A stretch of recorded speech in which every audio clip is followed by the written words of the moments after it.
All right, I'm here live with middleweight contender Joeshon James. Uh, Sean, I just want to thank you for coming on. Oh man, It's great to have you. I want to just jump right in because the big thing is you're coming off of two draws, and that's not a fun place to be. I know you're not happy with that, but I was able to see the fight with Martinez. I wasn't able to see the last one on the Canelo Alvarez Jamel Charlo undercard. I don't believe that was televised. I don't know if that's out there, but a lot of people have seen the Javier Martinez one, and I'm just going to give you my opinion on it. I'm going to tell you exactly how I score it, and I want you to give your opinion on my thoughts on the fight and tell me what you think, and if I'm off here or if you agree with some of the things I'm saying. I'm going to say. let's do it. So I thought you got off to a good start, and I thought after 4 rounds, I had you up 3-1. I thought you were getting off first. I thought you were creating space, Or and your jab was working for you, right? mm, yep. And it was apparent that he was trying to play the counter punch role, suck you into traps, and you really weren't biting him and falling for him in the first 4 rounds. But I thought the fight kind of turned a bit, after those first four, and I thought the fight changed in terms of how it was fought. Mm-hmm. He was able, he was getting inside, and you were fighting him on the inside, and you were seemed like you were comfortable fighting him on the inside. You liked being there, All right. and early on, I thought the fight was easier when there was space. All And right. I being in there myself, obviously not to the level of you, but sometimes it does get boring fighting on the outside, and you want to sometimes go in there and try to mix it up close. And he did make an adjustment. I mean, he tried to close the gap on you because he knew that he was having a hard time with your jab getting up first. Mm-hmm. When he was in the mid range, he did something very unorthodox. He would step to his left, which you don't see southpaws do, and he would throw like a kind of wide looping left hand. You would adjust it to that, right? You kind of moved away from it. You were turning him a little bit, but I thought the fight was easier for you on the outside, and up close it was fought more on even terms, right? Nah, So I thought he went on a little run there. I thought he was edging some of those rounds. I actually gave him 5, 6, and 7, mm-hmm. and I thought you were a little bit tired in those rounds. He was fading a little bit too, but where it turned was in the eighth. That's where I had you win in the eighth round. And I actually did score the fight a draw. I mean, no offense. Right. I No. thought this was a tight fight, right? 5-3 either way, or 4-4. One judge only gave him one round. I think even you would agree. You didn't, if you thought you won, you didn't think you won that wide. So give your assessment on what I just said and your thoughts on what I just said, and tell me if I'm off on anything. And now that you had a chance to go back and watch the fight, Mm-hmm. just kind of assess your performance. No, I think you hit it right on the you hit the nail right on the head, and I definitely got away from my jab when I should have just stayed to the game plan, and I throw a lot of people off when I fight on the inside because I'm long, but I can fight on the inside real good. And that's where I think that's where my mistake when I rewatched it. That's where our mistake was, and me and my team we regrouped, and we said this next fight is gonna be stick to the game plan, and that's what we did this last fight. But with Javier, we first time being on a big stage and seeing all the greats like Tim Bradley and Andre Ward, you kind of gets to your head a little bit, but you know, nonetheless, I mean, now that I look back at it, yeah, it was a close fight, and I could have edged those rounds and did a little bit more, but it was a good fight. I've already been offered to rematch him before the year is up, so I got a few options on the table. But no, you hit it right on the head, and those are a perfect assessment because that's definitely what me and my team we talked about after that fight, and just correcting those mistakes and staying on the outside and just using my long arms. There's no reason why I should be on the inside unless I have to. But Yeah, yeah. Let's talk about the most recent fight. I believe it was on the Canelo Alvarez Jamel Charlo undercard. It was a 4 rounder, and I'm yeah, kind of getting the sense, was it was a 4 rounder or an 8 rounder? It was scheduled for 6, but right before I'm warming up, I'm hitting mitts and I'm sweating. We're about to be up in 10 minutes, and then they come out and they go, it switched to a four rounder. We're limited on time. I'm like, what? And they say either you can wait until after the Canelo fight, which I was like, I'm already in go mode. I'm ready to go. So I told my coach, I said, hey, let's go. Let's get it over with. Let's get this guy out of here. And then we just went up with the 4 rounder. So it got switched last minute, which sucked. But Because nonetheless, you go were ahead. fighting 8 rounds up until that point, and then you said, okay, I'm assuming, and you correct me if I'm wrong. I don't want to put words in your mouth, but you'll say, okay, I'll take the 6 rounder because I want to be on this undercard, right? It's a big pay, it's a big fight, Big, whatever, and it was an opportunity, right? exactly. Yeah. Yeah. Okay. Yeah. So let's talk about that fight because obviously, having that only 4 rounds to work with is a whole different ball game than having either 6 to 8. And if you're mentally prepared to go 6 or fight 6, then you have to change up the game plan. So that can play tricks on you a little bit there. Let's talk about Abilkan Amankal and talk about him because this was a guy who all his wins were by knockout. He was a big puncher going in, I would assume. Talk about that fight, and obviously, if I'm correct in my assessment that the round change had something to do with the performance, and just describe that the whole experience being on that card and fighting this man. Yeah, I don't really know too much about my opponents. Like, more after the fight. I don't really like to watch too much of my opponents because it's like I don't want to study this guy and then a whole different guy comes into the ring that night of the fight. So I like my trainers. They always train me on what they see, and then we go with that. That's our game plan usually when we're training for fights. But yeah, this guy he was a hard hitter. He knocked everybody out, and but that doesn't scare me. I could box, I can move my head and tie up. So that's exactly what we did. But it definitely threw us off because we were training for a 6 rounder and a 4 rounder. You kind of still have to win these rounds and be fast paced and look good to the judges, which is what I did. He had a good first round. I'm not gonna lie, he caught me with a few punches, and I regrouped. And second round, I made the adjustment, and he was still doing the same thing. Second, third, and fourth round, he was just looking for a straight left hand, and I neutralized him and boxed him, moved, hit him with the cleaner shots, had him up against the ropes numerous at times. I just thought this was a clear cut fight that the judges couldn't get this one wrong, and that was the last thing on my mind was a draw, honestly. And once I heard that, I'm like, what? But now that I found out is that he's with Team Canelo pretty much. He's always training with Canelo, and he's always in their camps and sparring Canelo. So I don't know. Maybe it was that's their guy, so they're protecting their guy. Maybe that's what it was.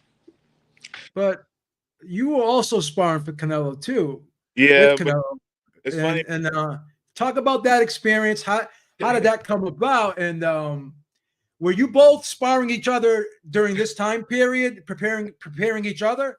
I think he left right when I came. Ronoso, I guess he told my coach that's their guy, and they moved him to like L.A. for the remaining period of the time. And I don't really know too much of how it came about, but I know my coach. He called me. He's all like, "Hey, you want to go spar Canelo? Go train with Canelo?" I said, heck yeah, that's definitely that's a 1 in a million opportunity. Let's do it. And next thing you know, I was in Tahoe and training with Canelo. So it's a great experience. I definitely boosted my confidence to a whole nother level, and I take that with me now. I mean, my confidence is already at a high, but now I'm just like. I'm on cloud nine.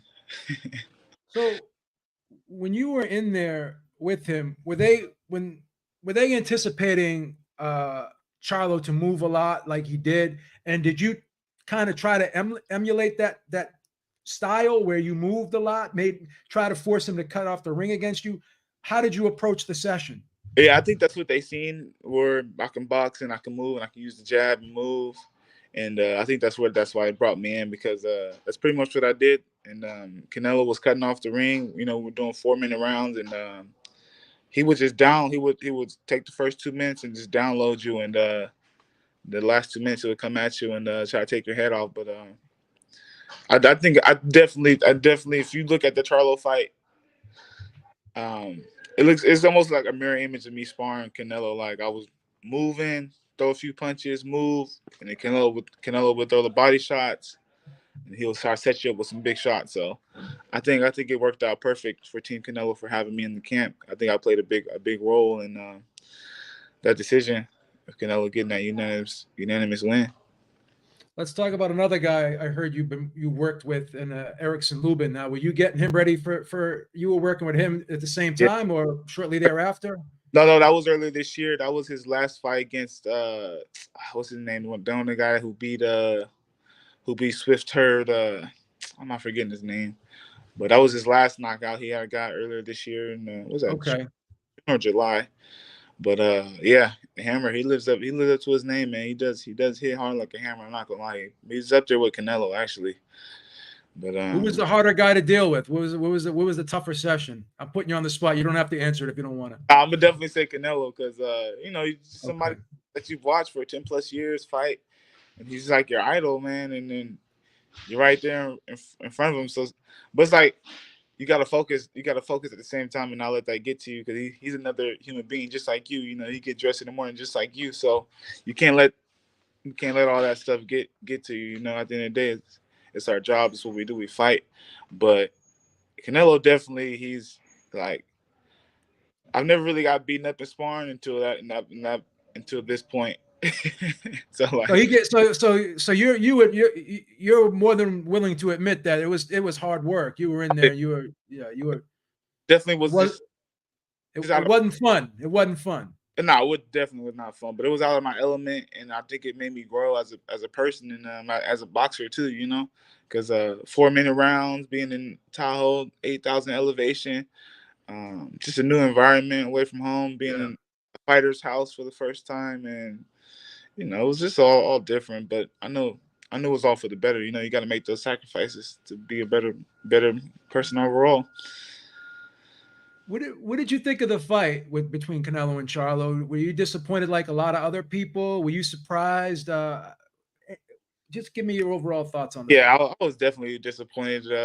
Charlo talked a big talk the whole press conference, and he just went in there and he didn't really give it. He didn't give it nothing. He just kind of boxed and moved around and just got by to his 4th round. But I think Canelo could have did a lot more too. Actually, I think he could have got him out of there a lot earlier. So maybe on a little bit on both ends. But hey, like I said, these are two top tier guys, elite level. So you can't just get those guys out of there. But I expected a lot more from Charlo. The way he talks, he's just he put on this tough guy demeanor. It's like, let the guard down a little bit, man, and just. But yeah, it was a good fight though, man. Good atmosphere. The undercard. Go ahead. The undercards were stacked too. Barrios and Ugas. That was a really good fight. I thought Ugas was going to come a little harder, but he just. I picked Ugas to win. I was shocked. Yeah, I picked him to win. I ain't gonna lie. I picked him to win. Yeah, but I was a little surprised. Because how old? Yeah, I think his age he's up there kind of low, like 38. He's closing in on 40, man. He's up there. He's up there. And that eye seems like it's going to be a problem moving forward. So I'm not sure what the future holds for that guy, but I'm a little worried. But so let's talk about your last 3 fights as a whole. Like your last 3 opponents have a combined record of 24-0. You've kind of made a steady progression in your career with these last 3 fights, as I said. What's the plan moving forward? I'm hearing you got another fight coming up. Is this going to be another step up? Are you going to try and go back to the 8s or even go to a 10? Just kind of map out the future right now. Oh yeah, definitely back up to the 8s. I'm in talks right now with my team, G Funky, Mario. Waiting on contract today. Actually, we're going to be moving up to 168 for this fight. Oh wow! It feels like I didn't even fight really last weekend. I didn't. 4 rounds. It was nothing. I trained my ass off, so I'm just ready to get back in the ring and show my skills, man, and show what I can do over longer periods of rounds and start breaking these guys down and just come with a different game plan because everybody keeps telling me, hey, you gotta start knocking them out. You gotta start knocking these guys out. But it's like this last guy fought a Kazakhstanian guy. He's had over 300 amateur fights, and probably 100 of those he didn't have headgear on for those international fights. So it's like it's not really, you can't really knock these guys out who's already at an elite level. But I did what I had to do to outbox him, outclass him, and outskill this guy. But I am taking it into my next fight. I am looking to get a spectacular knockout, and because I know this next fight, if it goes to decision, it's going to be a draw or they're going to get the other guy. So it has to be a knockout. So that's my game plan right now is knocking these guys out. So let's unpack that a little bit now because you're saying like everyone's telling me I got to stop knocking guys out. Right. Number one, who's everyone that's telling you that? And now and number two, are you putting a little too much pressure on yourself now because you had those two draws and now you want to kind of reinvent yourself a little bit? Yeah, everyone from Showtime that I've been seeing and just people around me. So you gotta start knocking these guys out. So it's just been kind of been hearing it. Yeah. But I mean, they're not wrong, but they're not right either. But it is something to consider. Yeah. You know? Yeah. Like Resendez versus Garcia, you know, that was a good fight. And Garcia he got a spectacular knockout. So I guess what they say is once you start looking for the knockout, that's when the problems happen. You got to kind of let the knockout come. Yeah. So are you working on sitting down on shots a little more, or are you trying to kind of make some little tweaks here and there on your style? What do you think you need to do to get yourself to getting those knockouts? Just slowing it down, catching punches. I don't like getting hit, so I move my head a lot. But I'm gonna slow it down a little bit and just catch the punches right there and just roll shots and start walking guys down. So this next fight, you're gonna see. Hopefully, it's televised. I don't really know too much of the details of the fight, but hopefully this one's televised so people can see this one. But yeah, I'm just a little tweaks. Yeah, not much change. Not much is gonna change. So basically, you want to kind of slow the volume down a little bit, take the quantity down, and look for a little bit more quality. In other words, exactly. That's exactly what it is. So yeah, I got some sparring set up this week. I got a busy week, and yeah, we're gonna just execute the game plan this week, and next week could be fight week. Let's talk about some of these other up and coming contenders, and you give me your thoughts on them. And they got a bit more experience. They've been in the game a little longer than you, but they're young and up and coming like yourself. And I'm going to ask you for your thoughts on them, and you give me your opinion on how long would it take you, how many fights more would you need to step up to their level, and fight them at some point. When you look at a guy like Emo Williams, and you look at Elijah Garcia, Eric Priest, what are your thoughts on them, and how many fights do you think you'd need to fight guys like that? Man, yeah, those guys are really good. I mean, I don't think Eric Priest is up there with the Amos and Elijahs, but I'm definitely way ahead of Eric Priest. Okay, I'll say 2 years, 5 more fights, whichever one comes first.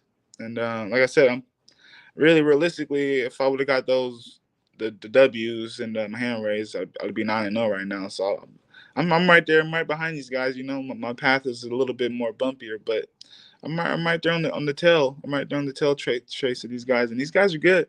And I want to prove to these guys that I'm better than these guys, and that's why I've been taking all these fights against these undefeated guys. It's like once you start looking down the paperwork and who these guys have fought, they really haven't fought anybody. They haven't fought anybody like me, a boxer who can box, and also I can fight on the inside too. I can do it all. I can do it all in there, and I just want to expose these guys and bring that old school fighting back, where you call these guys out and you fight next week in the phone booth. So, you know, I just want to bring back a little bit of that old school fighting, and just bringing back some excitement back to the 160 division. You know, it's kind of a little quiet, but it's for the taking. You know, I know I can take it. So that inside game is always going to be a part of you. You're never going to let go of that. It's kind of almost like that Philly fighter type mentality. You're always going to have that little bit of that I mean, desire to want to get in there and engage a little it's bit. it's there for a backup plan. Like I said, Javier, he came in and I showed that I can beat him up on the inside. But what I should have did, still should have backed out. Like I said, it's just little adjustments that me and my team know we You need know to what work. it is too? What? I'll tell you. And again, it's like, no disrespect, but it's always easy from the outside looking in. I know that. Yeah. But when I was always trained, like when you're on the outside, you fight tall. When you're on the inside, you fight small. And I think, Tim Bradley mentioned it. I thought he was spot on. I think you stood up a little too high when you were in the inside. I Exactly. mean, I will give you credit. The punches are coming off fluid. Like, a lot of tall guys, they don't have the fluidity when they're moving on the inside. But the big thing about being on the inside is positioning. You Man. gotta get that tight defensive construct. You gotta make yourself compact. And I think that's one little constructive criticism I could say. And No. maybe you may agree or disagree, but I just think that's one thing that I noticed. No, that was right on. Like I said, you hitting it right on the nail. That's what we came back, and I mean the team. We set up too tall. We didn't sit down none of our punches, and I don't really felt my power of where it should have been at. As I know, I could have got the rematch with Javier. I'm getting him out of there. Like you want that rematch bad. Not bad, but like I'm gonna be honest. It like you guys are like right exactly at the same level. And you guys, it was a fun fight to watch. There was a lot of ebb and flow to it. It wasn't a boring fight. I'm just being honest. Like, I like the fight. So it's a good fight. We're gonna build it up. We're gonna be maybe a co-main event on one of these top ranked shows, and I might wait till you get a belt or something maybe next year. If he gets a belt, then I'll call him out. Because if this rematch is a pointless rematch, so I want something I can take. He signed the ESPN top rank, so once he has something that we can take, then once it makes sense, So we're not trying to jump on it too quick, but it comes about. But like I said, and I got this last guy. Like I said, it's not a bad thing that it's a draw, but he's with Team Canelo. Maybe on another Canelo card, it'd be on the main event. Like, hey, we'll pitch it back. We'll run it back. But hey, can we do a televised 8 rounds? So yeah, you got to get like the big thing. I'm sure G Funky's probably saying the same thing. The big thing is exposure at this point, and you gotta And like I've been in training I don't really do too many interviews, but he's kind of put it in my head that hey, you need to start getting yourself out there because you're kind of like a secret. Nobody really knows about you. So I'm like, hey, all right. So let me make some interviews. Yeah, it's always good to try to do that. Like obviously, if you don't have a promoter, you got to kind of promote yourself. It's always a challenge. And even guys that do have promoters nowadays, they're out there active on social media. Yeah. So I mean, like if you're on your Instagram, you post some training footage or whatever, let people know who you are. You can build a following that way. I mean, I think that's that's the route to go, and that's kind of like the blueprint now that a lot of fighters are doing, especially the younger ones coming up.